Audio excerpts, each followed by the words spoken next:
Kumara சம்பவமோட celebrity preview பார்க்கறதுக்காக வந்திருக்கோம். So இந்த படத்துக்கும் எங்களுக்கும் என்ன சம்மந்தம் அப்படின்னா, இந்த சம்பவத்துக்கு எங்களுக்கும் என்ன சம்மந்தம்னா, குமார சம்பவம் ப்ரொடியூசர்ஸ் தான் பாண்டியன் ஸ்டோர்ஸோட ப்ரொடியூசர். ஸோ அந்த சம்பந்தத்தில் தான் இந்த சம்பவம் பார்க்க வந்திருக்கோம். ஆக்சுவலாக இந்த வீனஸ் என்டர்டெயின்மெண்ட்டோட படம் யாத்திசை அப்படின்னு எடுத்திருந்தாங்க. பாண்டியர்களை பற்றின ஒரு கதை. ஹிஸ்டாரிக்கலி ரொம்ப அக்யூட்டாக எடுக்கப்பட்ட முதல் தமிழ் திரைப்படம்னு நினைக்கிறேன் நான். தியேட்டரில் போய் பார்த்த எக்ஸ்பீரியன்ஸ். ஸோ அடுத்தது அதே ப்ரொடியூசரோட அடுத்த படத்தை இந்த மாதிரி ப்ரிவ்யூ தியேட்டரில் வந்து பார்க்குறேன்.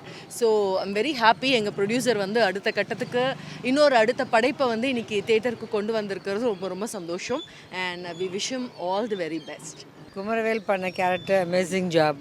நான் எதிர்பார்க்கல, ரொம்ப நல்லா பண்ணியிருந்தாரு. டேரக்டர்ஸ் ஜாபஸ் ரொம்ப நல்லா இருந்தது. It was entertainment. அடுத்தது என்ன மாதிரி ஈ கெப்ட் கோயிங். ஸோ ரொம்ப நல்லா இருக்கு படம். மேக்கிங் டிஓபி ஜாப் ரொம்ப எக்ஸ்ட்ராடினரி இருந்தது. ஹாப்பி ப்ரொடியூசர் வந்து ஒரு நல்ல கண்டென்ட் கண்டுபிடிச்சி நம்ம மக்களுக்காக கொண்டாடுறாரு. So it's very nice and all the best to the whole team.